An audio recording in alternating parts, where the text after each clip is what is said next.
Aos 15 anos, minha mãe me olhou diretamente nos olhos e disse que eu deveria ter sido abortado. Depois disso, meu pai me empurrou para fora de casa em meio a uma tempestade de Natal congelante por eu ter tirado um F 12 anos depois. Eles rastejaram de volta implorando para reivindicar o meu sucesso, e eu finalmente respondi. Olá, Reddit. Meus pais eram obcecados por perfeição, me destruíram tentando me forçar a alcançá-la e me jogaram fora quando não consegui atender aos padrões deles. Eu construí minha própria vida do nada e pensei que finalmente estava livre, mas é claro que eles não tinham terminado. Antes de entrar nessa confusão, aqui está como tudo começou. Meu nome é Xavier, tenho 30 anos agora e administro uma pequena empresa de operações de vendas. As pessoas presumem que eu tive algum tipo de criação forte porque falo bem e sei me portar, mas a maior parte do que aprendi veio de sobreviver aos meus pais, não de ser criado por eles. Não estou escrevendo isso por pena, eu só quero finalmente expor como as coisas realmente eram, porque a imagem que as pessoas tinham da minha família não era nada parecida com a realidade. Eu cresci em uma casa onde todos do nosso bairro admiravam Arthur. Meu pai era dentista e se portava como se tivesse inventado os dentes. Ele corrigia as pessoas no meio da frase, dava palestras aos vizinhos sobre postura e agia como se qualquer trabalho fora da medicina fosse um desperdício de oxigênio. Elizabeth, minha mãe, era professora do ensino fundamental. Os pais a idolatravam, chamavam-na de Senhora Morgan como se ela fosse da realeza. Ela lembrava o nome de todas as crianças, agia de forma doce nos eventos escolares e fingia que tinha algum dom natural para criar alunos exemplares. Depois havia Zel, minha irmã mais velha por um ano, a criança dourada. Notas máximas, competições de ciências, recitais de violino, o pacote completo. As pessoas diziam que ela seria médica antes mesmo de chegar ao ensino médio. E depois havia eu, Xavier, aquele de quem ninguém se gabava. A vida diária dentro daquela casa não era nada parecida com o que os vizinhos imaginavam. Tínhamos horários programados para usar o banheiro, codificados por cores e colados na parede do corredor. As horas de estudo eram monitoradas. Se você terminasse cedo, revisava os planos de aula. Se estivesse cansado, era indisciplinado. Não havia hobbies, a menos que fizessem você parecer impressionante o suficiente para os parentes. A Zel ganhou violino porque soava elegante. Eu não ganhei nada, porque nada combina com você, querido. Nós não celebrávamos feriados, a menos que houvesse fotos envolvidas. As decorações de Natal ficavam em uma caixa até o dia em que Elizabeth precisava de algo para postar ou enviar aos parentes. No momento em que as fotos eram tiradas, tudo voltava para o armazenamento. Arthur passava a maior parte do tempo se gabando na clínica. Ele dizia aos pacientes que a Zel dominou álgebra aos 9 anos, ou que Elizabeth e ele tinham padrões muito elevados para os filhos. Quando perguntavam sobre mim, ele mudava de assunto. Elizabeth tinha o mesmo hábito. Uma tarde, Arthur me arrastou para a casa aberta da clínica dele. Eu tinha 12 anos. Ele me entregou um jaleco branco que cheirava a produtos químicos e disse para eu ficar ao lado dele e parecer interessado. Ele me apresentou à equipe como se eu fosse algum futuro dentista. Alguém me perguntou o que era uma luz de fotopolimerização. Eu dei de ombros. Arthur agarrou meu ombro com força suficiente para doer e se inclinou, sussurrando que, se eu o envergonhasse de novo, eu me arrependeria. Ele me fez repetir o termo e a definição 3 vezes na frente deles. Quando os pacientes chegavam, ele dizia que meu filho assumirá a clínica um dia, como se repetir isso bastante pudesse tornar verdade. Eu apenas fiquei ali, desejando poder desaparecer. A Zel também recebia sua parte de pressão. As pessoas acham que a criança dourada tem a vida fácil, mas ela não tinha. Uma noite, quando estava na 8ª série, ela trouxe para casa em uma prova de ciências. Eu não deveria ter visto nada, mas estava descendo escondido para pegar água e congelei nos degraus quando ouvi gritos. Elizabeth estava no corredor, acenando a prova de Azel como se fosse um relatório de crime. Azel repetia que ainda era um A, mas Elizabeth a esbofeteou com tanta força que ela cambaleou para trás e bateu na parede. Eu cobri a boca para que não ouvissem minha respiração. Arthur não consolou Azel, apenas murmurou que os parentes notariam a diferença. Esse era o medo deles, não o bem-estar de Azel, mas a ideia de que alguém pudesse pensar que os Morgan não eram perfeitos. Azel chorava baixinho enquanto Elizabeth rasgava a prova em pedaços, dizendo que ela nos fez parecer descuidados. Arthur assentiu, de braços cruzados, como se Azel tivesse atacado pessoalmente o nome da família. Eu subi as escadas lentamente e fingi que não tinha ouvido nada. Se eles trataram Azel daquele jeito por um a menos, eu sabia exatamente o que pensavam de mim. O amor deles não era amor, era performance, e nós éramos apenas adereços. Quando cheguei ao ensino fundamental 2, Elizabeth decidiu que meus professores não me pressionavam o suficiente, então assumiu meus estudos. Ela chamava isso de métodos de professora, mas não se parecia em nada com uma sala de aula de verdade. Ela imprimia exercícios muito acima do meu nível e sentava à minha frente como se estivesse julgando uma prova. Mostre foco, Xavier, ela dizia, batendo as unhas na mesa. Azel já teria terminado isso. Se eu hesitasse, ela se inclinava e exigia a resposta, perguntando por que eu pensava tão devagar. Quando eu errava, ela circulava o erro 3 vezes em vermelho, deslizava a folha de volta para mim e mandava eu ler em voz alta, devagar, para ouvir como eu soava descuidado. Ela andava atrás da minha cadeira quase todos os dias. Eu conseguia senti-lo esperando por qualquer erro para atacar. Se eu pedia uma pausa, ela nem olhava para mim. Pausas são para alunos que demonstram esforço, você ainda não mereceu isso. Arthur acrescentava sua própria rotina. Depois do jantar, quando Azel subia, ele fazia o que chamava de inspeções. Pegava meus cadernos, folheava as páginas com a mesma expressão que usava ao olhar prontuários odontológicos e apontava qualquer coisa que considerasse desleixada. Esta margem está irregular, dizia certa noite, comece de novo. É só uma página de lição, eu dizia em voz baixa. Isso reflete sua mente, ele respondia, e agora reflete uma bagunça. Durante essas inspeções, ele quase não falava. Fazia anotações em um bloquinho, batendo o lápis toda vez que encontrava algo errado. Aquele som de batida se tornou algo que eu passei a temer. A punição começou a ficar física. No início, Elizabeth estalava a parte de trás da minha cabeça quando eu me distraía. Depois isso virou tapas rapidamente, curtos, secos e sem emoção. Se eu travasse em uma pergunta, ela não esperava.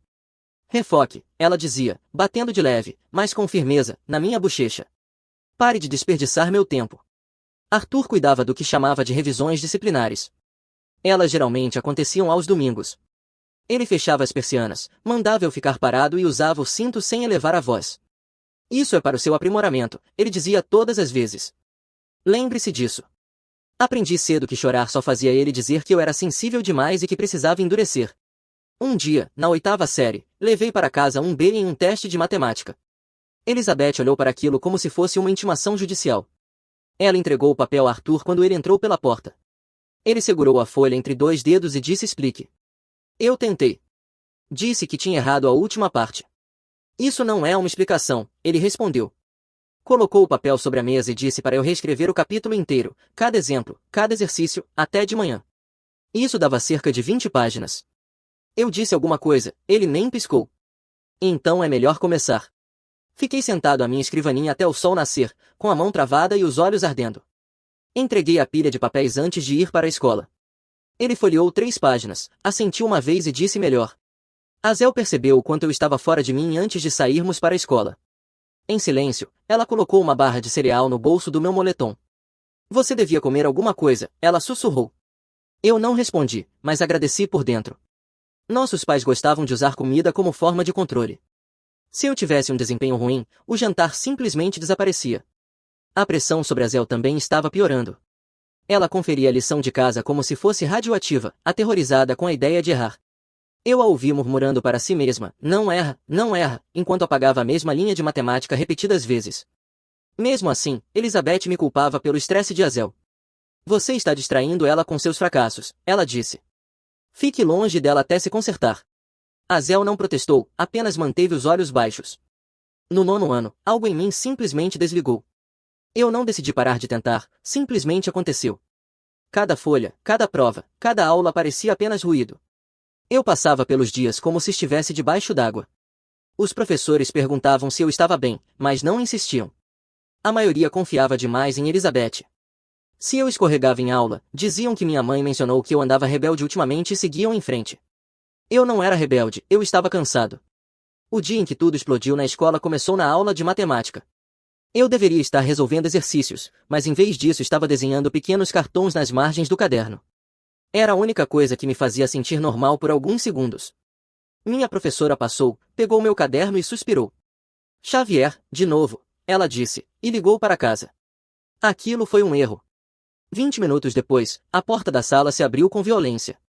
Elizabeth entrou marchando, ainda usando o crachá da escola, o cabelo puxado para trás de forma agressiva. Ela nem bateu. Onde ele está? Ela disparou. A professora apontou para mim lentamente, como se não tivesse certeza do que estava acontecendo. Elizabeth agarrou minha mochila, puxou meu braço e me arrastou para fora da sala. Os alunos encararam, alguns cochicharam no corredor. Ela se virou e gritou o que há de errado com você, desenhando durante a aula. Eu comecei a dizer eu terminei o primeiro, mas ela me cortou. Cala a boca. Você gosta de me envergonhar. Um professor próximo colocou a cabeça para fora da sala. Elizabeth lançou um olhar até ele recuar. Então continuou. Você acha que pode relaxar? Acha que mereceu isso? Eu não estava, ela me interrompeu de novo. Estou farta da sua preguiça. Você não é a Azel, você não pode escorregar. Ela me arrastou até fora do prédio e me empurrou em direção ao carro. Quando Arthur chegou em casa naquela noite, ele não gritou nem perguntou o que tinha acontecido. Apenas anunciou uma nova regra. Nada de portas fechadas. Elizabeth assentiu imediatamente. Nem no banheiro. Azel ficou horrorizada. Mãe, sério. Você quer que seu irmão se esconda e desperdice tempo de novo, Elizabeth disse. Se permitirmos privacidade, ele vai abusar disso, Arthur acrescentou. Isso é para o desenvolvimento dele. Eu não disse nada. Sabia que discutir só pioraria tudo. A partir dali, a casa parecia um palco.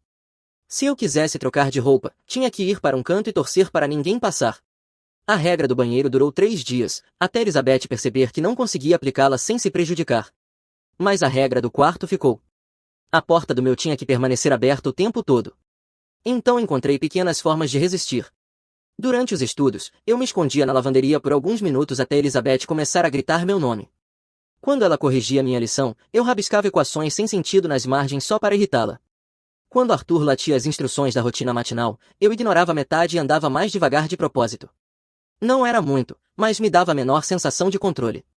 Elizabeth percebeu primeiro. Ela passou a me encarar mais durante o jantar, como se tentasse descobrir o que eu estava planejando. Você está ficando desleixado de novo, ela disse certa noite. Está influenciando Azel. Azel balançou a cabeça. Ele não está. Elizabeth a cortou. Não o defenda, você vai perder o foco. Arthur intensificou tudo na semana seguinte. Sem aviso, ele tirou a porta do meu quarto das dobradiças e a levou para a garagem. Você não usa isso de forma responsável, ele disse. Não tem direito a isso. Olhei para Azel e ela formou com os lábios um pedido de desculpa. Alguns dias depois, Elizabeth cancelou meu aniversário. Não vamos comemorar, ela disse. Fracassos não merecem celebrações. Eu não fiquei surpreso. Não esperava bolo nem presentes, eu só queria um dia tranquilo. Em vez disso, ela me fez refazer fichas antigas por horas, enquanto Azel ficava no quarto tentando não chorar alto o suficiente para que alguém ouvisse. Naquela noite, Azel apareceu na porta do meu quarto, já que eu não tinha mais porta, e se sentou no chão. Você deveria parar de provocá-los, ela sussurrou, eles estão piorando. Eu não estou provocando nada, eu disse. Eu sei, ela respondeu, mas eles acham que você está. Ela me deu outra barra de cereal. Ela sempre tentava ajudar de pequenas formas. Quando se levantou, disse apenas tente não deixá-los com raiva. Eu não tinha energia para prometer nada. Mais tarde naquela noite, enquanto eu fingia dormir, ouvi Arthur e Elizabeth conversando baixo no corredor. Ele está escorregando cada vez mais, Arthur disse, se isso continuar ele vai arruinar tudo que construímos. Elizabeth respondeu que não podíamos deixar isso acontecer, Azel é importante demais. Foi naquele momento que entendi algo novo. Eles não me viam como um filho, me viam como um risco. E quando uma família começa a te enxergar assim, as rachaduras deixam de ser rachaduras e passam a ser fraturas prontas para se romper de vez. Dezembro na nossa cidade sempre era cruel, um frio que atravessava o casaco e se instalava nos ossos. As casas da rua tinham luzes e enfeites, mas a nossa não. Elizabeth não se dava ao trabalho, a menos que precisasse de fotos de Natal para mandar aos parentes. Alguns dias antes do Natal, a única luz da casa vinha da cozinha e da sala de estudos, onde Azel estava sentada revisando cartões de estudo pela 100ª vez. Naquela tarde, o telefone tocou. Eu estava no andar de cima fingindo estudar quando Elizabeth atendeu, e a voz dela mudou instantaneamente. Sim, aqui é a mãe dele. Eu ouvi a palavra reprovação e congelei. Ela ligou para Arthur imediatamente. Ele voltou para casa mais cedo. O orientador da escola havia entrado em contato por causa da minha queda de desempenho, trabalhos faltando e uma reprovação em uma prova de história. O orientador recomendou um ambiente de apoio em casa. Elizabeth levou isso como um insulto. Ambiente de apoio, ela repetiu, nós fazemos tudo por ele, tudo. Quando desligou, invadiu meu quarto. Desça agora, ela disse. Arthur já estava esperando na sala de jantar, de braços cruzados. Azel estava sentada na ponta da mesa, tentando desaparecer. A escola ligou, Arthur disse, você finalmente chegou ao fundo do poço. Elizabeth bateu o telefone na mesa. Você tem ideia de como isso parece? Você entende o quão humilhante isso é? Eu tentei explicar. Não, você não tentou, ela interrompeu. Você nos envergonha. Toda vez que alguém olha suas notas. Eles me forçaram a uma sessão de correção, que basicamente significava eu sentado em uma cadeira enquanto eles despejavam 6 meses de frustração em cima de mim. A sessão durou 6 horas seguidas. Sem pausas, sem água, apenas palestras, exercícios, punições repetitivas e gritos. Quando finalmente comecei a chorar de puro cansaço, Elizabeth estalou a língua. Ah, não comece com isso. Lágrimas não vão consertar sua estupidez.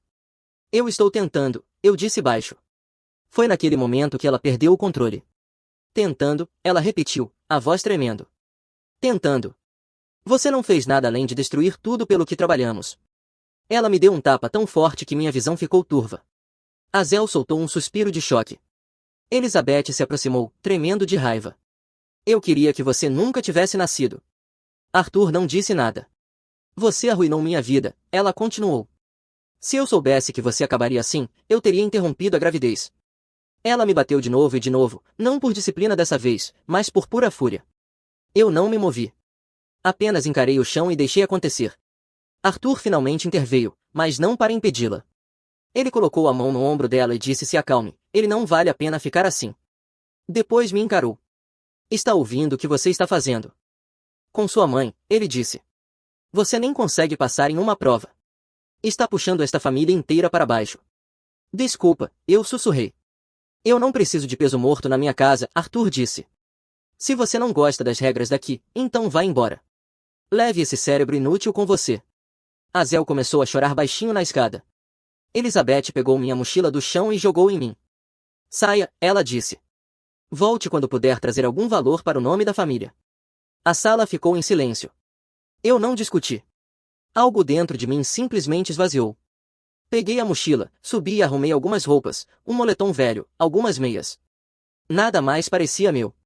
Azel estava no corredor. Xavier, não, ela sussurrou. Eu balancei a cabeça. Eu não tenho escolha. Lá embaixo, Arthur e Elizabeth nem levantaram o olhar. Abri a porta da frente e o frio me atingiu com força, mas ainda assim parecia melhor do que ficar lá dentro. Quando cheguei à calçada, olhei para trás uma última vez. Azel estava na janela do quarto, com as mãos pressionadas contra o vidro, chorando tanto que os ombros tremiam. Ela formava as palavras lentamente, de forma clara, não me deixe. Por um segundo, quase voltei, mas então lembrei de tudo, de cada tapa, cada insulto, cada punição, cada noite em que desejei simplesmente desaparecer. Abaixei a cabeça e continuei andando. Eu tinha 15 anos, estava sozinho e congelando, mas pela primeira vez na minha vida o ar parecia realmente me pertencer. A primeira noite fora foi mais dura do que eu esperava. Andei até minhas pernas doerem e acabei perto de um posto de gasolina na beira da cidade. O vento atravessava direto meu moletom. Eu me sentei atrás da caçamba de lixo, onde ela bloqueava a parte do vento, e puxei os joelhos contra o peito. Carros passavam, pessoas riam dentro de veículos quentes, e as luzes de Natal piscavam nas janelas da loja de conveniência como se estivessem zombando de mim. Perto da meia-noite, senti que não existia.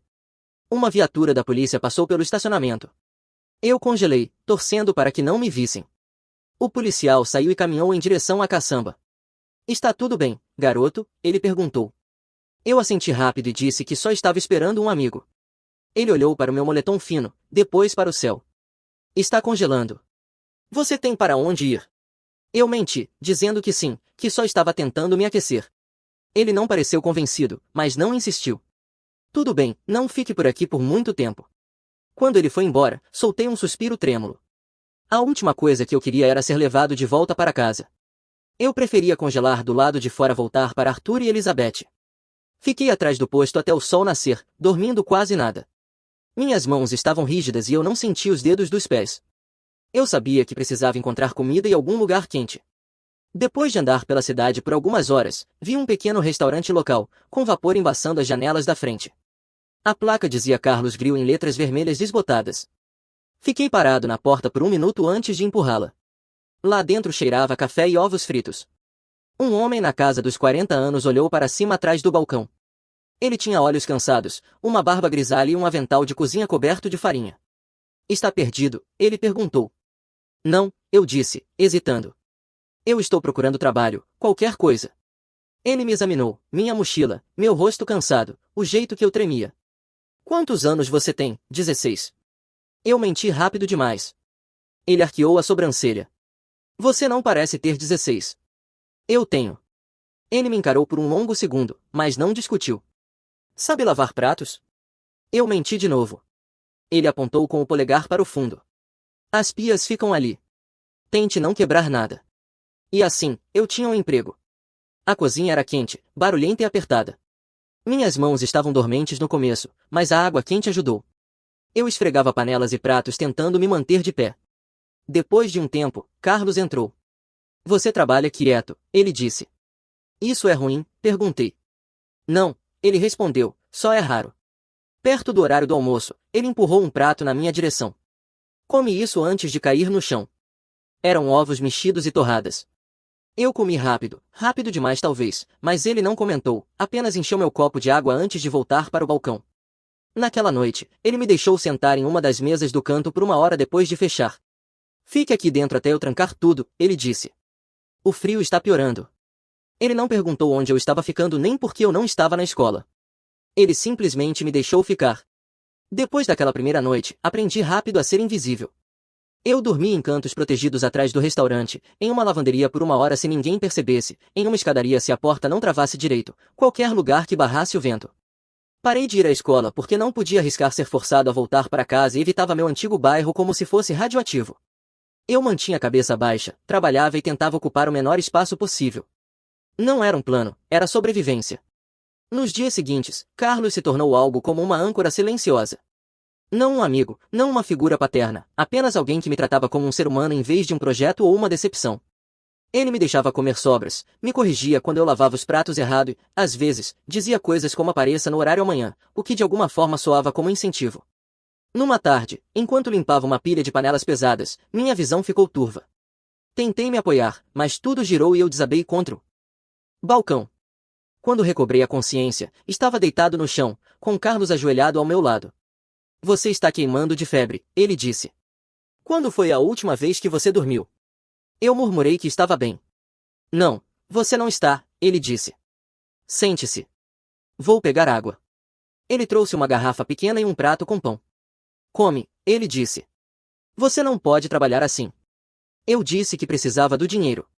Você vai receber, ele respondeu, mas não serve para nada desmaiado no chão. Ele desapareceu no escritório e voltou com algumas notas. Um adiantamento, ele disse. Compre meias quentes ou algo assim. Eu encarei o dinheiro e disse que devolveria. Ele deu de ombros e não perguntou mais nada. Ele não fez discursos nem falou sobre responsabilidade. Não perguntou sobre minha família. Não tentou entender tudo. Ele viu um garoto tentando não se despedaçar e ajudou o suficiente para me manter de pé. Às vezes as pessoas perguntam por que eu não fui à polícia. A verdade é simples. Eu não queria ser mandado de volta. Eu não achava que alguém acreditaria em mim. Eu não queria um processo nem uma investigação. Eu só queria distância. Elizabeth e Arthur nunca ligaram, nunca procuraram, nunca perguntaram por mim a ninguém. Era como se assumissem que eu voltaria quando tivesse aprendido a lição. Eles não podiam arriscar polícia ou serviços sociais fazendo perguntas sobre hematomas e sobre o que acontecia naquela casa.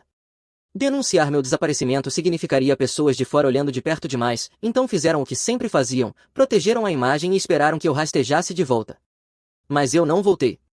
E a cada dia no restaurante, a cada turno que não terminava em punição, a cada refeição que Carlos deslizava pelo balcão sem comentários, eu sentia, pela primeira vez, que talvez fosse possível continuar. Percebi algo importante, eu conseguia sobreviver.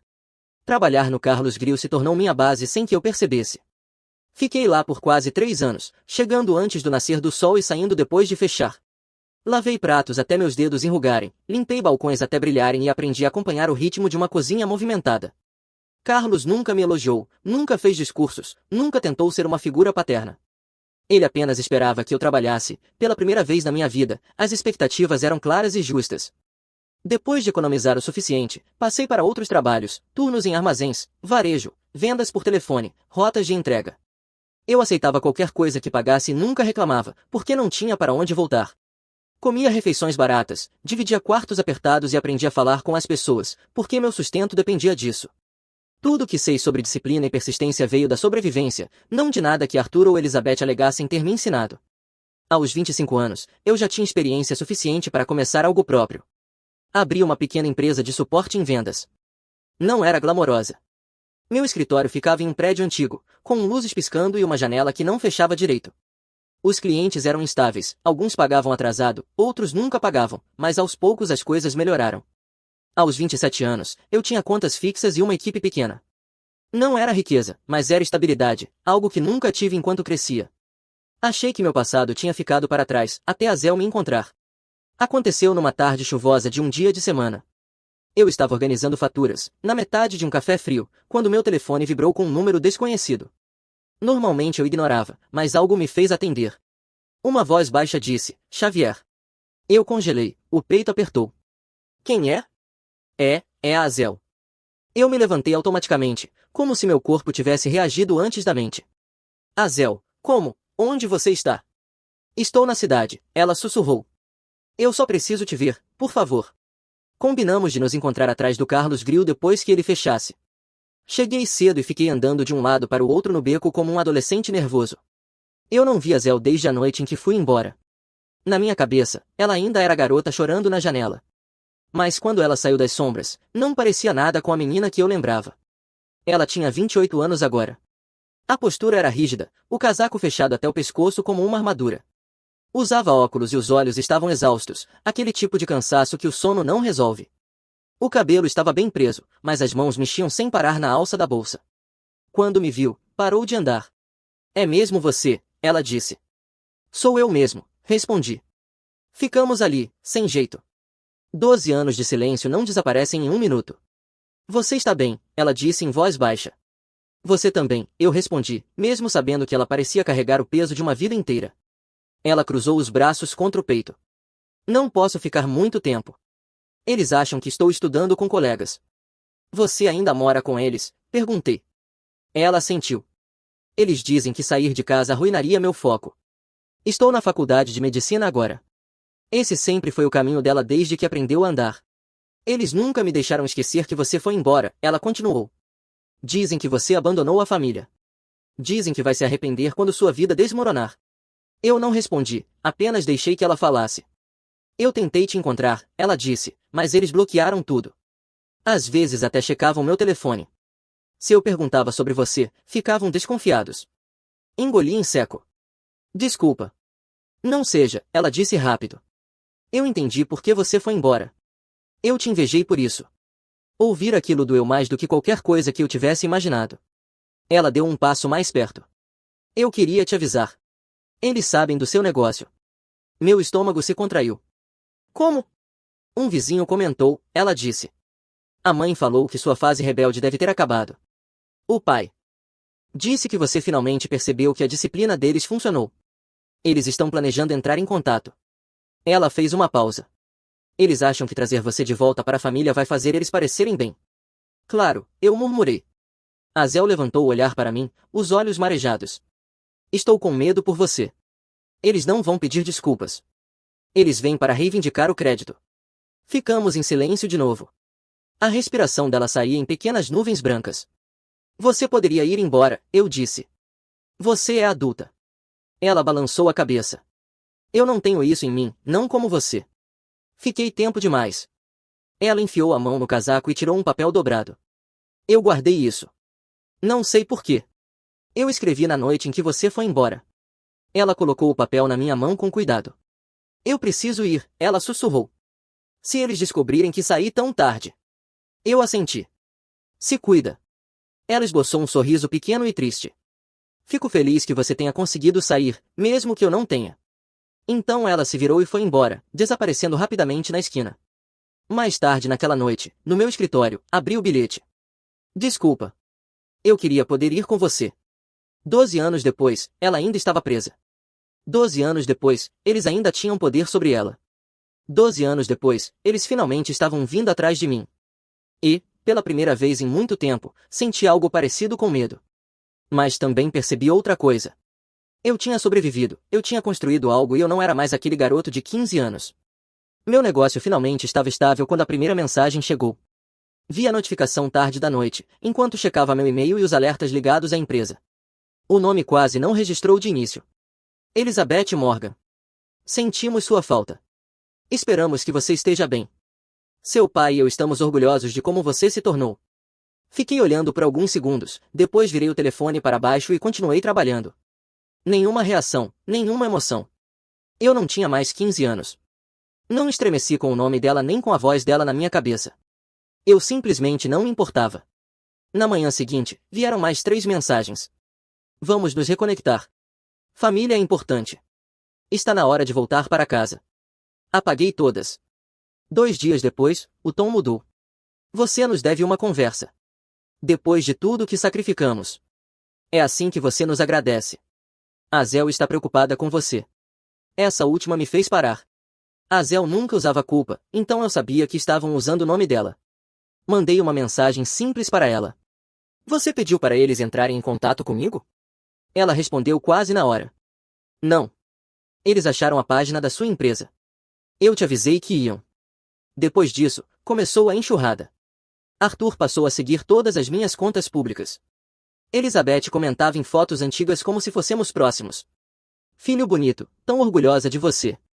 Liga para nós em breve. Meus funcionários achavam que era só uma mulher mais velha confusa. Eu não me dei ao trabalho de explicar. Mas então as coisas pioraram, porque quando a manipulação não funciona, pessoas controladoras ficam desesperadas. Alguns dias depois, um dos meus funcionários entrou no meu escritório com cara de desconforto. Um homem mais velho apareceu aqui perguntando por você. Disse que era seu pai. Senti algo se contrair nos ombros, não medo, apenas irritação. O que ele queria? Perguntei. Ele tentou ir para os escritórios do fundo. Eu disse a ele que precisava de um agendamento. Ele ficou irritado, é claro, e fez um no dia seguinte. Na manhã seguinte, ele voltou. Eu estava no saguão revisando relatórios quando ele entrou como se fosse dono do prédio, a mesma postura rígida, os mesmos olhos frios, mas desta vez eu não me encolhi. Xavier, ele disse, como se fosse uma ordem. Eu não me movi. Você não tem permissão para estar aqui. Ele tentou sorrir, mas saiu forçado. Precisamos conversar, você ignorou as mensagens da sua mãe. Estou ocupado. Ele deu um passo à frente. Este negócio existe por nossa causa, por causa da disciplina que demos a você. Você deveria demonstrar alguma gratidão. Eu fechei a pasta que estava nas minhas mãos. Você não me ensinou disciplina, você me ensinou a sobreviver. Ele piscou. Não era a resposta que esperava. Você acha que construiu isso sozinho? Ele perguntou. Sim, eu respondi, porque comecei do nada. O maxilar dele se contraiu. Sua mãe está estressada porque você se recusa a nos reconhecer. Ela está doente por causa disso. Não é meu problema. Ele zombou. Você continua o mesmo ingrato. Eu me levantei devagar. Ele parou de falar. Eu não era mais o garoto pequeno sobre quem ele costumava se impor. Eu tinha alguns centímetros a mais e músculos suficientes. Pela primeira vez, ele pareceu inseguro. Você não tem o direito de entrar no meu negócio, eu disse com calma. Você não tem o direito de reivindicar meu sucesso e não tem o direito de falar comigo como se eu fosse uma criança. Ele abriu a boca, mas eu o interrompi. Acabou aqui. Vá embora. Ele tentou me encarar com raiva, mas não teve o efeito que queria. Depois de alguns segundos, virou-se e saiu sem dizer mais nada. Naquela noite, Elizabeth me ligou. Não foi mensagem dessa vez, foi uma ligação de verdade. Eu atendi porque queria ouvir qual seria o ângulo dela. A voz saiu trêmula. Como você ousa falar com seu pai daquele jeito? De que jeito? Eu disse. Você o humilhou. Que bom. Ela ficou em silêncio por um momento e então tentou o caminho emocional. Nós só queremos nossa família de volta. Queremos celebrar o quão bem-sucedido você é agora. A voz dela quebrou em algo parecido com um soluço. Você era uma criança tão difícil, mas veja no que se tornou. Isso não significa que nossos métodos funcionaram? Não, eu disse. Significa que eu escapei. A respiração dela ficou mais pesada. Ela mudou de tática. Você nos abandonou. Você entende o que isso fez com a Azel? Você entende a dor que causou a esta família? Eu entendo exatamente o que vocês fizeram comigo. Ingrato. Eu desliguei. 5 minutos depois, Azel me mandou uma mensagem. Não fale com eles, eles estão em espiral. Eles acham que podem te forçar a voltar. Forçar? Eu respondi. Eles estão planejando algo, um grande jantar de reconciliação familiar. Já disseram aos parentes que você vai voltar. Querem tirar fotos com você. Nunca foi sobre se reconectar, foi sobre aparência. Azel mandou outra mensagem. Por favor, não vá. Eles vão distorcer tudo. Eu respondi que não chegaria nem perto daquela casa. Nos dias seguintes, Arthur e Elizabeth intensificaram de novo. E-mails, áudios, acusações, pedidos de desculpa falsos e até uma carta formal pedindo que eu restaurasse o legado Morgan associando meu negócio ao nome da família. Então veio a gota d'água. Eles apareceram de novo do lado de fora do meu prédio, esperando perto da entrada como se pudessem me encurralar. Foi aí que decidi encerrar tudo nos meus termos. Enviei uma mensagem. Se quiserem falar, me encontrem amanhã. Lugar neutro, sem surpresas. Escolhi um café público perto do centro, território neutro, sem chance de tentarem algo dramático. Eles chegaram juntos, sentando-se eretos como se estivessem em uma entrevista de emprego. Elizabeth usava o mesmo sorriso educado que mostrava aos alunos. Arthur parecia achar que aquilo era uma negociação. Eu não me sentei de imediato. Fiquei em pé na ponta da mesa. Esta é a última vez que fazemos isso, eu disse. Elizabeth estendeu a mão para mim. Eu a puxei de volta. Nós só queremos nosso filho. Você não tem um, eu disse. Não mais. O maxilar de Arthur se fechou. Cuidado com o tom. Não, eu disse. Você não tem o direito de me dizer isso. Eles esperaram que eu amolecesse. Eu não amoleci. Querem a verdade, eu disse. Vocês não sentem minha falta. Sentem falta da ideia de mim, de como eu fazia vocês parecerem bem. Sentem falta da história que podiam contar para os outros. Elizabeth sussurrou que fizeram o melhor que podiam. O melhor de vocês quase me matou. Arthur se inclinou para a frente. Você deve algo a esta família. Eu não devo nada a vocês, eu disse. Nenhuma conversa, nenhum feriado, nenhum legado, nada. O rosto de Elizabeth se retorceu. Você é cruel. Não, eu disse. Eu sou livre. E me levantei e fui embora sem esperar resposta. Naquela noite, Azel me mandou outra mensagem. Deu tudo certo? Eu disse o que precisava dizer. Depois de 1 minuto, ela respondeu. Tenho orgulho de você, de verdade. Eu escrevi para ela que, quando estivesse pronta para sair, eu ajudaria a qualquer momento. Fechei meu escritório naquela noite sentindo algo que nunca tinha sentido enquanto crescia, paz. 2 invernos se passaram depois daquele encontro final. Nunca mais ouvi falar de Arthur ou Elizabeth. Nenhuma mensagem, nenhuma ligação, nada.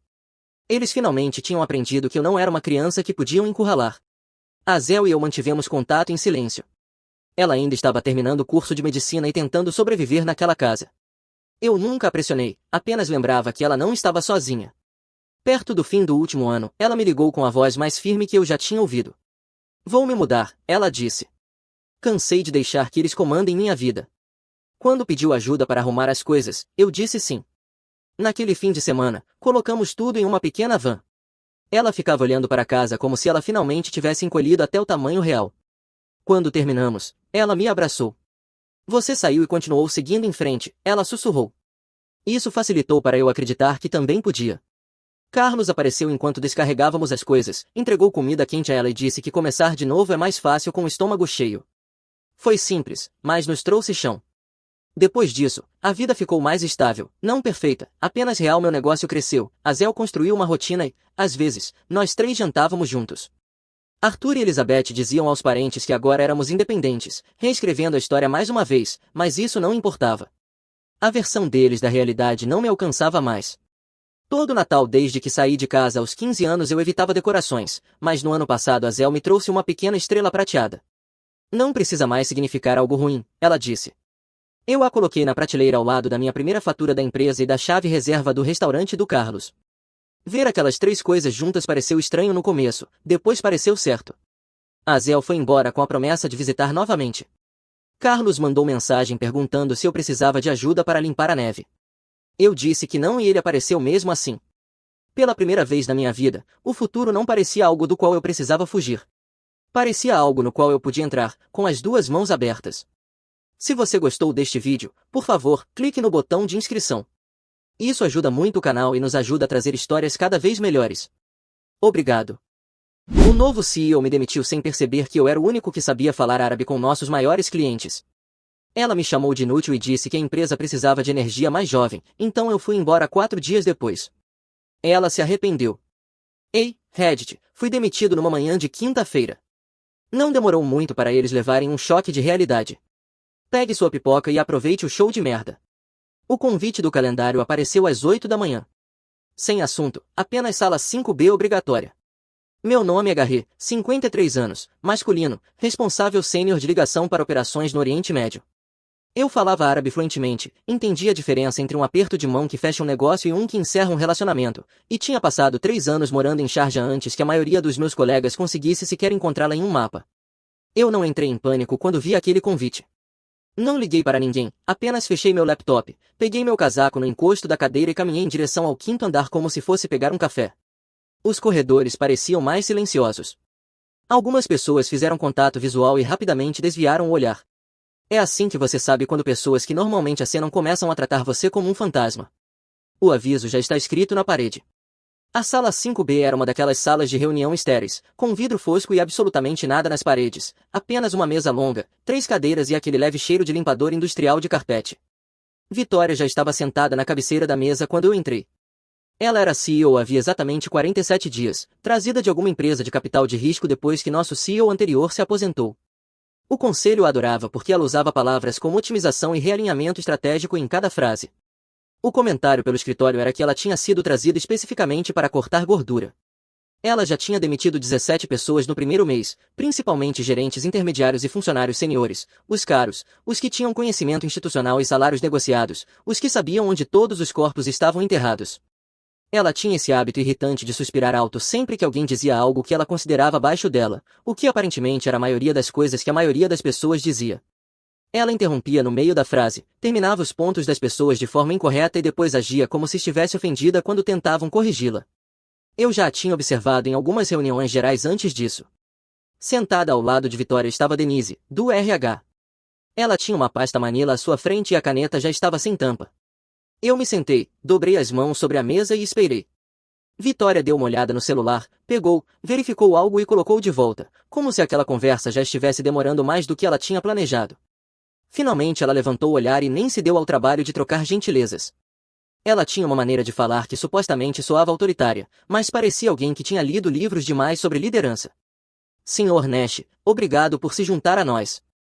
Como você deve estar ciente, estamos passando por algumas mudanças estruturais para posicionar melhor a vanguarda para futuras oportunidades de crescimento. Eu não respondi, apenas deixei o silêncio se estender até ficar desconfortável. Ela se mexeu na cadeira. Seu cargo foi identificado como parte da infraestrutura legada da qual estamos nos afastando. Estamos consolidando funções e realocando recursos para estruturas mais modernas. Lá estava, infraestrutura legada, como se eu fosse um hack de servidores ultrapassado ou um sistema telefônico dos anos 90. Eu era a única pessoa em todo aquele prédio que falava árabe fluentemente, que entendia a cultura de negócios do Golfo, que tinha relacionamentos pessoais com clientes que valiam mais de 8 milhões em contratos anuais de manutenção, e essa mulher que estava ali. Havia menos de 2 meses estava me chamando de infraestrutura legada. Ela continuou, com a voz pingando aquela simpatia ensaiada que nunca convence. Tenho certeza de que você entende. Precisamos de pessoas que consigam se adaptar à nova direção. Esta indústria está evoluindo e, francamente, precisamos de energia mais jovem. Ela deixou essa palavra pairar no ar, sem nem tentar disfarçar. Denise deslizou a pasta Manila pela mesa. Pacote padrão de rescisão, 3 meses de salário, 60 dias de benefícios de saúde estendidos e uma carta de referência que alguém provavelmente gerou a partir de um modelo. Na parte de baixo havia uma linha para minha assinatura e uma data. Vitória continuou falando algo sobre a empresa ser grata pelos meus anos de serviço, algo sobre a porta estar sempre aberta. O que ela não mencionou foi a delegação dos Emirados Árabes Unidos chegando na manhã de segunda-feira. O que ela não mencionou foram os 8 milhões em renovações de contrato pendentes que eu pessoalmente tinha negociado ao longo dos últimos 14 meses. O que ela definitivamente não mencionou foi que Khalil Al-Farsi, o diretor de operações do nosso maior cliente de golfe, tinha declarado explicitamente por escrito que só continuaria trabalhando com a Vanguard enquanto eu permanecesse como contato principal deles. Eu alcancei a pasta, abri e examinei a primeira página. Tinham escrito meu nome do meio errado. Clássico. Fechei a pasta e me levantei. Vitória pareceu surpresa, depois irritada. Você não quer revisar os termos, talvez falar com alguém antes de tomar uma decisão precipitada? Eu já os revisei. Minha voz estava calma. Os termos são adequados. Vou limpar minha mesa dentro de 1 hora. A caneta de Denise ainda estava congelada no ar. Eles nunca esperam que você simplesmente aceite e saia com sua dignidade intacta. Eles esperam algum tipo de colapso emocional que possam documentar para proteção legal. Eu peguei a pasta. Boa sorte com a reunião dos Emirados Árabes Unidos na segunda-feira. Vocês vão precisar. A expressão dela vacilou por apenas um segundo. Ela não fazia ideia do que eu estava falando. Não tinha se dado ao trabalho de checar o calendário.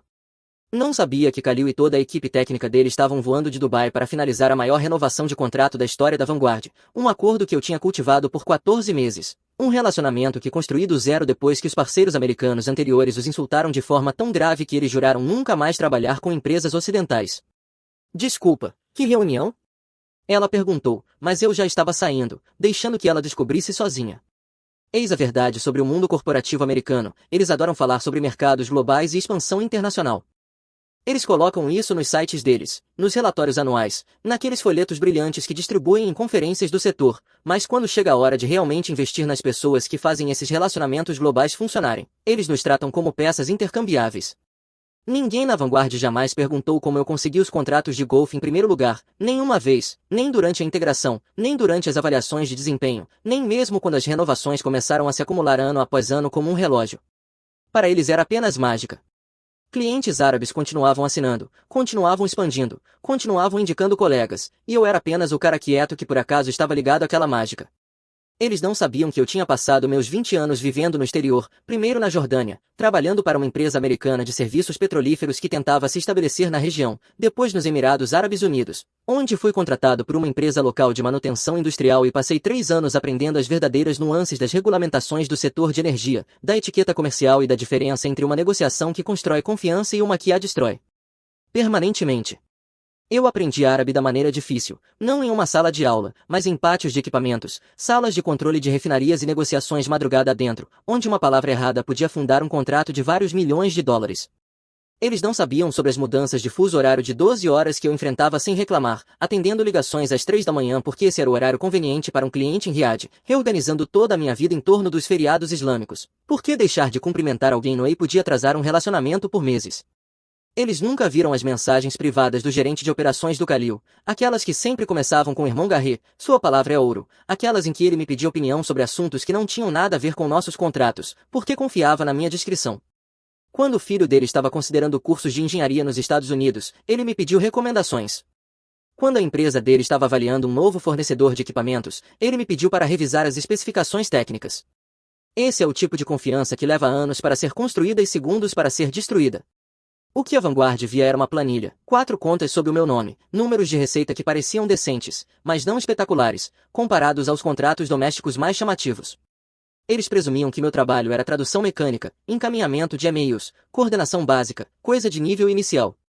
Eles nunca rastrearam o escopo completo, proteção de conformidade quando as regulamentações mudavam da noite para o dia, negociação de cláusulas em tempo real quando a equipe jurídica de um cliente levantava objeções às 2 da manhã no horário deles. A crise do ano passado quando um mal-entendido sobre especificações de equipamentos ameaçou desmontar um acordo que tinha levado 9 meses para ser estruturado.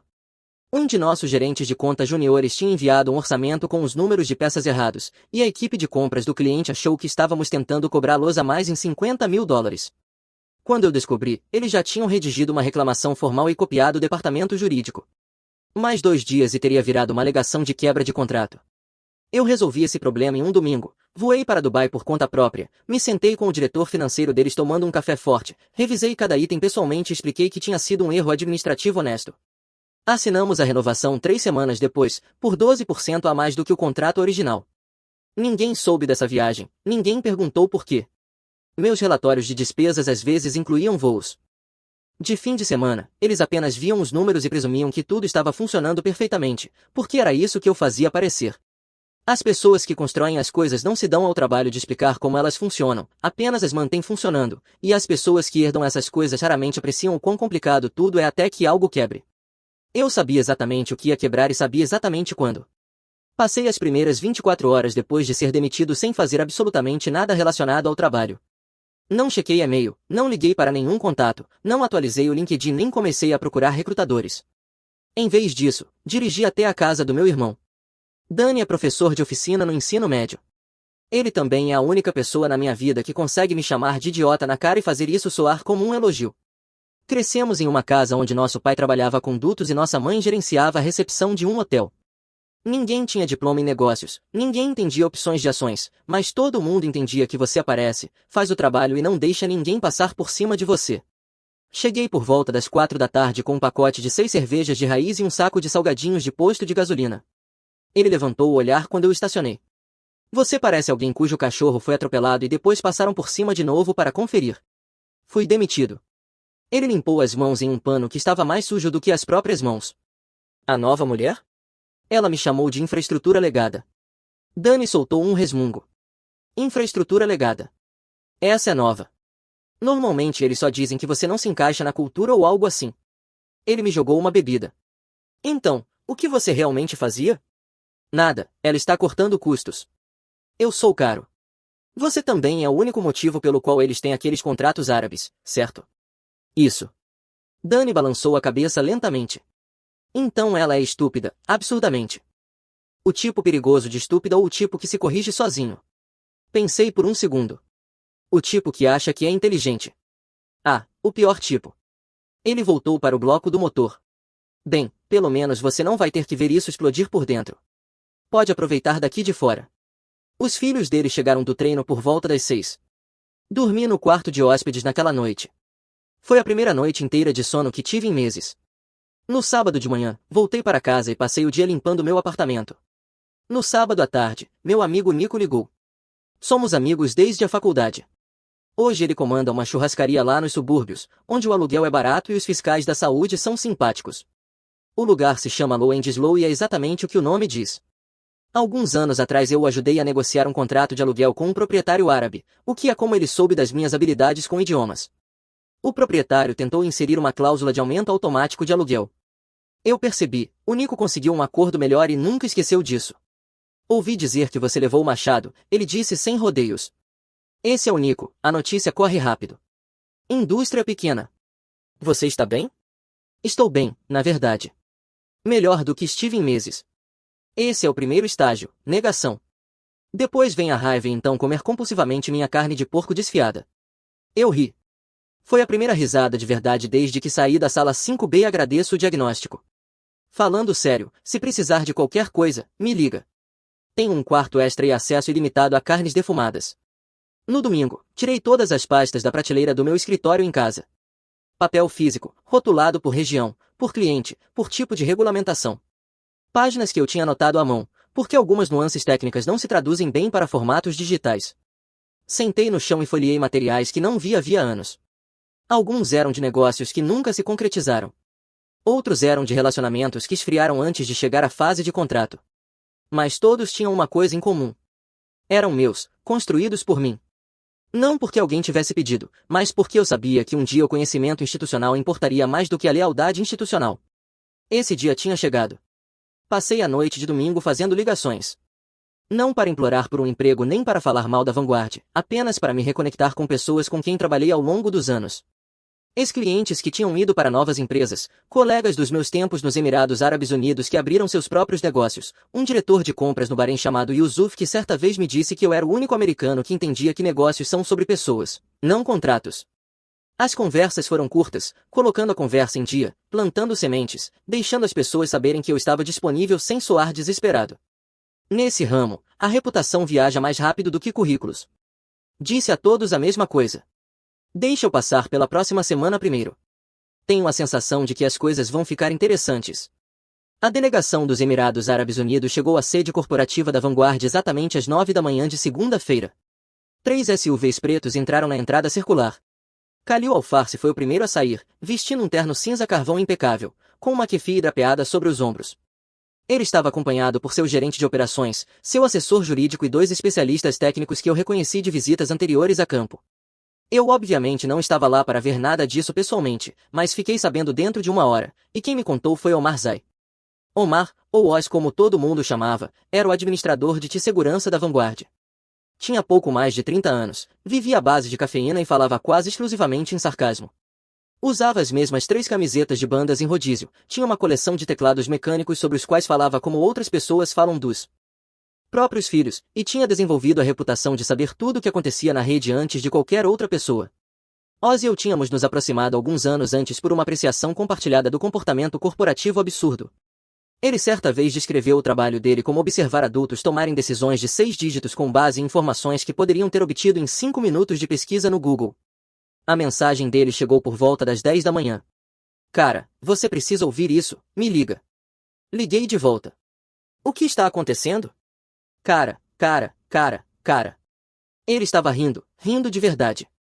Então, a delegação aparece, certo? Tratamento VIP completo. A Vitória deixou a sala de reuniões parecendo o lobby de um hotel. Flores, serviço de buffet, aquela máquina de café chique que ninguém sabe usar. Ela até fez a recepcionista usar um blazer, o que, aliás, deixou a recepcionista muito irritada. Eles entram, o Kalil olha em volta, não se senta, apenas fica de pé com as mãos para trás, como se estivesse inspecionando tropas. Muito formal, nada impressionado. Aí ele pergunta, e cito literalmente, onde está o irmão Garret? Eu conseguia ouvir o sorriso do Oz pelo telefone. A Vitória fica branca. Ela começa a gaguejar, claramente tentando entender quem você é, porque ela definitivamente não memorizou seu nome antes de te demitir. Então ela diz algo como o Sr. Nash não faz mais parte da empresa, mas fiquem tranquilos, montamos uma equipe totalmente capacitada para continuar nossa parceria, aquela salada de palavras corporativa de sempre. E como ele reagiu? Ele não reagiu de imediato. Ele apenas olhou para ela por um longo momento. Então disse, bem calmo, nós declaramos nossos requisitos por escrito. O Sr. Nash foi nomeado especificamente. Isso não foi uma sugestão. E a maneira como ele disse isso, cara, como se estivesse explicando algo a uma criança que deveria saber melhor. E depois? Depois ele se vira para o assessor jurídico, diz algo em árabe e todos se levantam. Todos eles, como nadadores sincronizados, só que de terno. E Ala. O que isso significa? Vamos embora. É um sinal de saída. Bem, eles realmente saíram. A delegação inteira foi embora antes mesmo de o café ser servido. Um dos assessores parou na porta e disse algo para a recepcionista em árabe. Ela não entendeu, mas disse que soou como uma bênção ou uma maldição. Difícil dizer com o árabe às vezes. Provavelmente Allah Yustur, que significa que Deus te proteja. Não é um elogio nesse contexto. Faz sentido. A Vitória ficou ali parada, olhando eles irem embora, como se alguém tivesse desligado ela da tomada. Quanto aquela conta representava mesmo? 7,8 milhões por ano, mais a renovação pendente que teria levado para mais de 9 milhões. E a indicação que eles fariam para a empresa parceira no Catar, que supostamente era mais 3 milhões. Então, fazendo as contas por alto, estamos falando de cerca de 12 milhões em receita atual e futura que simplesmente saiu pela porta porque alguém não fez o dever de casa. Soltei um assobio baixo. Isso é muito zero. A Vitória está no escritório agora com a porta fechada. Tenho quase certeza de que ouvi algo quebrar. Pode ter sido o ego dela, pode ter sido uma luminária. Honestamente, satisfatório de qualquer forma. O resto da semana na Vanguard foi, aparentemente, uma aula magistral de pânico corporativo. O Oz me manteve informado com um fluxo constante de observações, cada uma mais divertida que a anterior. Na terça-feira, o RH estava vasculhando suas antigas avaliações de desempenho tentando descobrir o que você realmente fazia. Estão nisso há 4 horas. Tenho quase certeza de que estão mais confusos do que quando começaram. Na quarta-feira, a Vitória tentou ligar diretamente para o Kalil. A assistente dele disse que ele estava indisponível. Isso, em linguagem diplomática, significa perca este número. Ela então perguntou se tínhamos mais alguém que falasse árabe. Alguém sugeriu o Google Tradutor. Eu queria estar brincando. Na manhã de quinta-feira, a equipe de vendas enviou uma carta de desculpas para a conta do Kuwait. Eles a endereçaram ao Sr. Al-Kuwait. Isso não é um nome, isso é o país com Al na frente. Eu estava perdendo a cabeça. Na tarde de quinta-feira, veio uma solicitação do escritório da CEO para puxar toda a sua antiga correspondência de e-mail. Adivinha quem tirou o palito mais curto? Essa última mensagem veio acompanhada de uma sequência de emojis que interpretei tanto como reclamação quanto como oportunidade. Aqui está a coisa sobre o Oz. Ele não era apenas o cara da TI, ele era o cara que via tudo, todo e-mail, todo arquivo, toda a comunicação interna que as pessoas achavam que era privada. E quando a Vitória exigiu que alguém vasculhasse meu trabalho antigo para tentar entender como salvar a situação, o Oz se tornou o que ele mais tarde chamou de arqueólogo de e-mails em árabe. Ele me ligou na noite de quinta-feira. Cara, passei o dia inteiro vasculhando seus arquivos. Eu não tinha ideia de que você fazia tudo isso. O que você encontrou? Tudo, literalmente tudo. Você tem cadeias de e-mails em árabe que remontam a anos, documentos de orientação cultural que você escreveu para a equipe de vendas e que eles claramente nunca leram, pastas de anexos cheias de notas de não faça isso sobre preferências dos clientes. Há um arquivo inteiro rotulado Diretrizes Yala, que é basicamente um manual de sobrevivência para não irritar clientes do Golfo. Eu tinha escrito essas diretrizes depois de ver 3 gerentes de conta juniores diferentes torpedearem relacionamentos fazendo coisas como agendar reuniões durante horários de oração ou enviar um acompanhamento amigável na primeira manhã do Whey. Há também, continuou Oz, um e-mail do assessor jurídico do Khalil, de cerca de 8 meses atrás, que declara explicitamente que quaisquer mudanças na equipe da conta devem ser comunicadas com antecedência e aprovadas pelo lado deles. A Vitória nunca viu isso. Ninguém nunca viu. Estava simplesmente parado na sua pasta de enviados, esperando para se tornar prova. Prova de quê? Prova de que esse trabalho não era substituível. Prova de que você foi nomeado especificamente como o pilar do relacionamento. Prova de que a Vitória cometeu um erro de 7,8 milhões de dólares sem fazer 5 minutos de pesquisa. Fiquei em silêncio por um momento. Estou montando um relatório, disse Oz. O conselho vai querer respostas. Acho que eles merecem as verdadeiras. Ao final da segunda semana, o portfólio de golfe da Vanguard estava desmoronando. 2 contas tinham congelado todas as renovações pendentes por tempo indeterminado. Uma terceira, uma empresa de serviços petroquímicos no Kuwait que eu vinha cultivando no último ano, enviou uma carta formal encerrando completamente as negociações preliminares. Eles citaram especificamente preocupações com a estabilidade organizacional e a continuidade do relacionamento, linguagem corporativa para não confiamos mais em vocês. As consequências se espalharam mais do que qualquer um esperava. Khalil Al-Farisi não apenas saiu daquela reunião na manhã de segunda-feira, ele fez ligações no mundo dos negócios do Golfo. Relacionamentos são conectados como sistemas de raízes. A opinião de uma empresa sobre você se torna a opinião de todas. E o Khalil não era qualquer um. Ele era um dos diretores de operações mais respeitados do setor de energia dos Emirados Árabes Unidos. Quando ele falava, as pessoas ouviam. Na quinta-feira, o nome da Vanguard aparentemente já era uma espécie de conto de advertência nos círculos regionais de energia. Eles demitiram a única pessoa que entendia o mercado. Isso diz tudo sobre o julgamento deles. Ouvi isso em segunda mão de 3 contatos diferentes, cada um contando basicamente a mesma história. A Vitória tentou de tudo. Ela fez a equipe de vendas enviar cartas formais de desculpas. Trouxe uma empresa de consultoria externa especializada em recuperação de negócios interculturais, o que sou inventado porque basicamente é. Ela até, segundo Oz, tentou encontrar outro falante de árabe em cima da hora. Você precisava ver a cara da recrutadora quando a Vitória descreveu o que precisava, o Oz me contou. Alguém que fale árabe fluentemente, entenda a cultura de negócios do Golfo, tenha relacionamentos existentes com clientes regionais de energia e possa começar imediatamente. A recrutadora literalmente riu na chamada de vídeo. Depois silenciou por cerca de 30 segundos, provavelmente para terminar de rir. Achei que a Vitória ia demiti-la pela tela. A recrutadora explicou que alguém com essas qualificações levaria pelo menos 6 meses para ser encontrado, exigiria um salário significativamente mais alto do que o que a Vanguard vinha me pagando e não teria interesse em se juntar a uma empresa que acabará de se envergonhar publicamente no cenário internacional. A Vitória não recebeu bem esse retorno. Enquanto isso, eu estava recebendo ligações de pessoas com quem não falava havia anos. A notícia já tinha se espalhado de que eu estava disponível. Um contato em Doha entrou em contato sobre uma oportunidade de consultoria. Um antigo colega dos meus tempos nos Emirados Árabes Unidos, que havia aberto a própria empresa de serviços industriais, quis saber se eu consideraria uma parceria. Yusuf, do Bahrein, ligou para dizer que a empresa dele estava se expandindo e precisava de alguém para liderar as operações internacionais. Disse a todos a mesma coisa, me deem algumas semanas, as coisas ainda estão se desenrolando. Dani me ligou naquele sábado. Como o desemprego está te tratando? Surpreendentemente bem, estou recebendo mais ofertas de trabalho agora do que quando estava empregado. Engraçado como isso funciona. No minuto em que você deixa de precisar de um emprego, todo mundo quer te oferecer um. Quer vir aqui em casa? Vou fazer um churrasco mal feito, mas vou fazer churrasco. Eu fui. O quintal dele era um pequeno pedaço de grama entre uma cerca e um deck que já tinha visto décadas melhores. Ele tinha uma daquelas churrasqueiras a carvão que exigem um diploma em engenharia para acender direito, o que explicava por que metade dos hambúrgueres estava pegando fogo e a outra metade ainda estava crua. Precisa de ajuda com isso? Preciso de um lança-chamas e possivelmente de um padre, mas ajuda já seria um começo. Assumi a grelha enquanto Dani pegava mais Roat Brew no cooler. Os filhos dele apareceram rapidamente para checar a situação da comida, decidiram que ainda estava intragável e voltaram para os videogames. O de 14 anos parou na porta tempo suficiente para perguntar se eu era o tio que tinha sido demitido. Dani mandou ele entrar. O garoto deu de ombros e saiu. Ele não está errado, eu disse. Também não está ajudando. Ignora ele, disse o Dani. Então me conta sobre esse tal de Oz. O cara da Ti? O que tem ele? Você confia nele? Pensei por um momento enquanto virava um hambúrguer que finalmente estava chegando perto de algo comestível.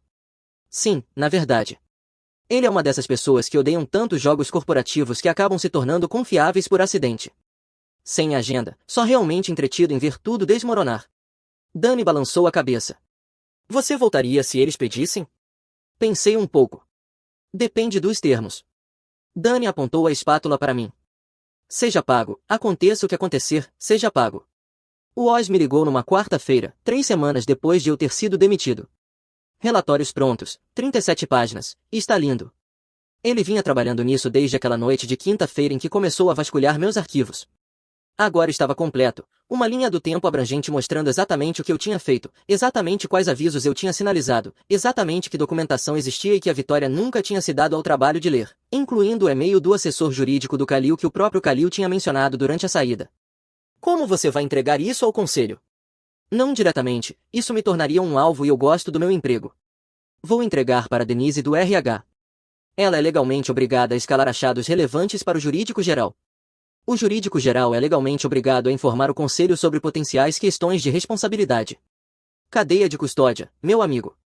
Minhas mãos ficam tecnicamente limpas. A verdade vem à tona e a Vitória tem que se explicar para uma sala cheia de gente que realmente sabe ler um balanço financeiro. Você é sorrateiro. Prefiro estrategicamente posicionado, mas sim, um pouco sorrateiro. A reunião do conselho aconteceu na terça-feira seguinte e durou 4 horas. Fiquei sabendo depois por 3 fontes diferentes, incluindo Oz, que de alguma forma conseguiu ficar resolvendo supostos problemas de rede no corredor em frente à sala de reuniões durante a maior parte da tarde. Foi lindo, ele me contou depois. A Vitória aparentemente tentou enquadrar tudo como um realinhamento estratégico que encontrou resistência inesperada do mercado. Tradução: tomamos uma decisão calculada que acabou sendo catastroficamente errada, mas gostaríamos que vocês acreditassem que foi apenas azar. O conselho não comprou isso. Brian, o presidente, era um veterano do setor de energia, com 40 anos de indústria. Ele fez uma pergunta simples logo no início da reunião. Alguém verificou se esse funcionário tinha obrigações contratuais específicas com nossos clientes do Golfo antes de encerrar o cargo dele? A resposta da Vitória foi basicamente não. Brian continuou. E você não achou que esse nível de diligência fosse relevante para contas que representam 8% da nossa receita anual? Aparentemente houve um longo silêncio depois disso. Então Brian pediu para ver o e-mail do assessor jurídico do Kalil. Ele leu em voz alta para a sala 2 vezes. A reunião foi encerrada sem uma resolução formal, mas o estrago já estava feito. O conselho tinha visto os e-mails, tinha visto os documentos de orientação cultural, tinha visto as diretrizes e ala que ninguém jamais tinha lido, e tinha visto a notificação legal que me nomeava explicitamente como essencial, do ponto de vista contratual, para o relacionamento com o cliente. O Oz me mandou uma mensagem naquela noite com uma única observação. O escritório da Vitória está às escuras, todo o resto ainda está aqui, tire suas próprias conclusões. Na manhã seguinte recebi uma carta formal do jurídico geral da Vanguard.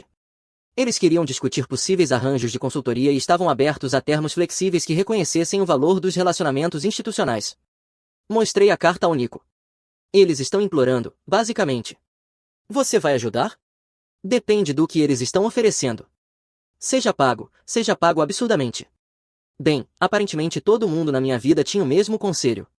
6 semanas depois de ter sido demitido, entrei novamente na sede da Vanguard, não como funcionário, mas como consultor, com um contrato que fazia meu salário anterior parecer trocado de bolso. A negociação foi quase fácil demais. Eles começaram com uma proposta baixa, tentando salvar as aparências. Eu contra-argumentei com termos que fizeram o jurídico geral deles estremecer fisicamente. Eles voltaram com algo mais razoável. Eu rejeitei e aumentei minha taxa em mais 15%. Eles aceitaram no mesmo dia, mas não antes de tentar uma última manobra. Enterrada na terceira revisão do contrato, na página 9, havia uma nova cláusula. O consultor concorda em fornecer transferência abrangente de conhecimento e treinamento ao pessoal designado da Vanguard como parte do engajamento. Eu li, peguei minha caneta vermelha, tracei uma única linha por todo o parágrafo e escrevi não na margem. Enviei de volta dentro de 1 hora. Eles assinaram sem a cláusula, porque não tinham nenhuma alavancagem e sabiam disso. Eis o que o contrato final incluía. Um engajamento de 6 meses, a 3 vezes a minha antiga taxa diária. Autonomia total sobre todas as comunicações com clientes do Golfo. Nenhuma obrigação de reportar a Vitória ou a qualquer pessoa da equipe executiva. Acesso direto ao presidente do conselho, se necessário. Toda a comunicação feita por meio do meu advogado. Pagamento antecipado mensal, não reembolsável, e uma cláusula especificando que qualquer rescisão do contrato de consultoria antes da conclusão resultaria no pagamento integral do valor restante do contrato. Nenhum treinamento, nenhuma transferência de conhecimento, nenhuma construção do meu substituto às minhas próprias custas. O Nico me ajudou a redigir os termos iniciais. Sentamos no lugar dele depois do fechamento, rabiscando em guardanapos. Você está sendo bonzinho demais, ele disse. Acrescenta mais 15%. Isso é ridículo. Eles já perderam o quê? 7 milhões? 8? Mais um pedaço disso é troco a essa altura.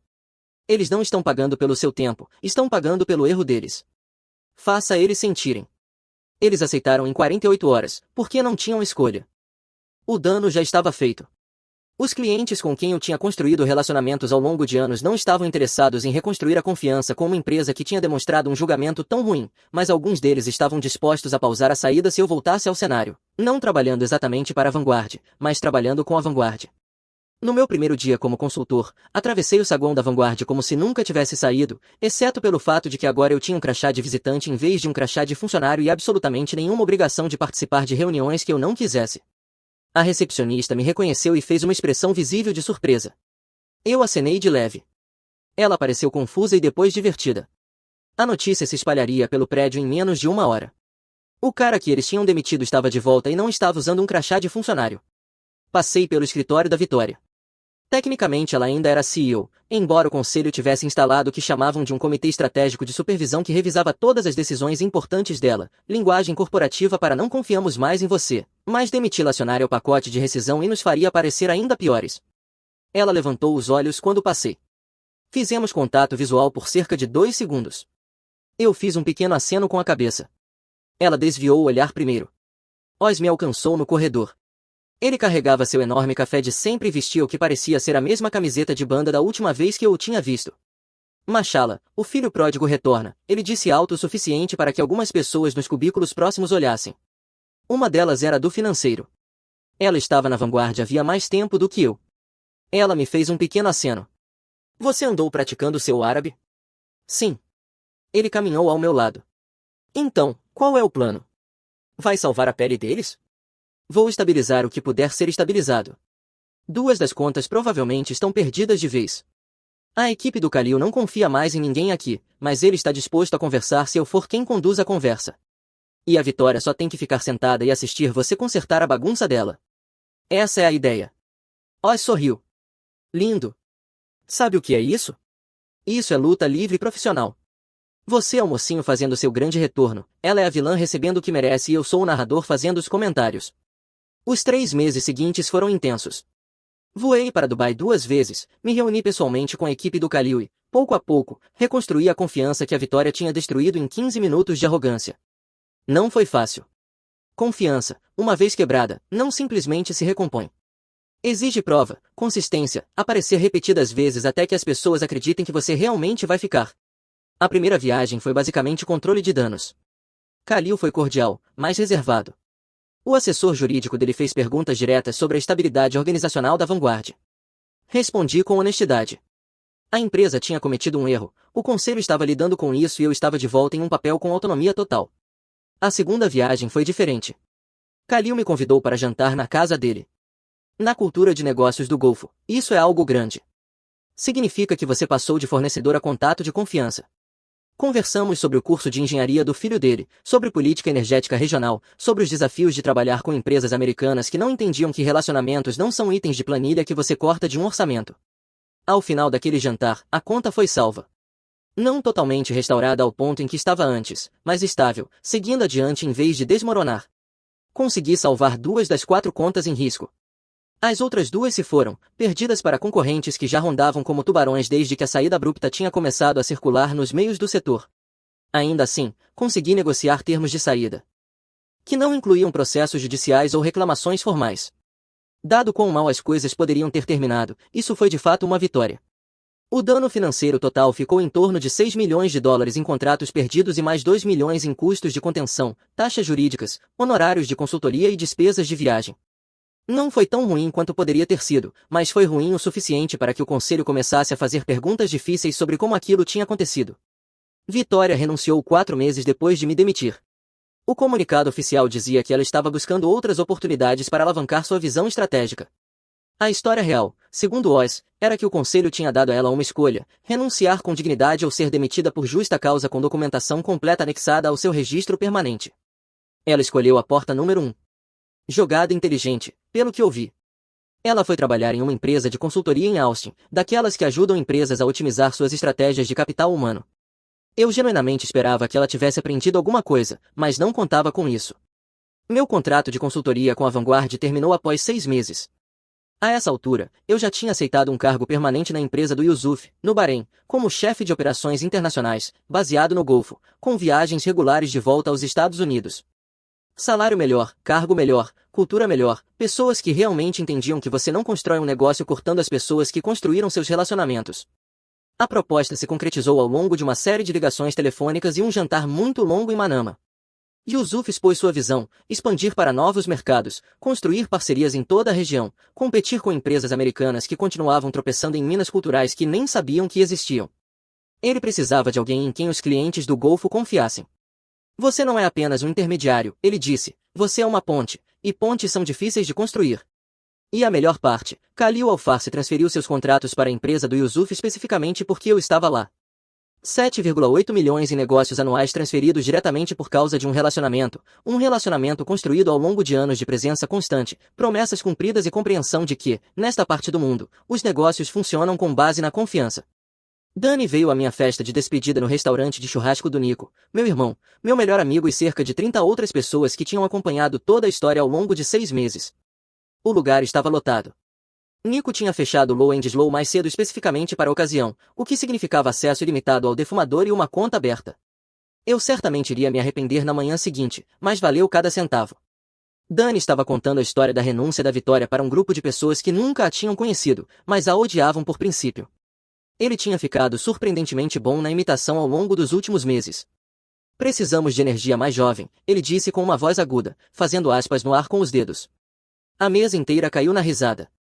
Nico saiu de trás do balcão com uma nova bandeja de brisket ainda soltando vapor. Certo, certo, hora do brinde, todo mundo pega um copo. Dani levantou o copo ao conhecimento institucional e aos idiotas que só o valorizam quando ele já foi embora. Nico acrescentou, ia ser pago de forma estúpida, ridícula e obscenamente boa. Oz tinha dirigido da cidade especialmente para a festa. Não perderia isso por nada, ele disse. Levantou o próprio copo.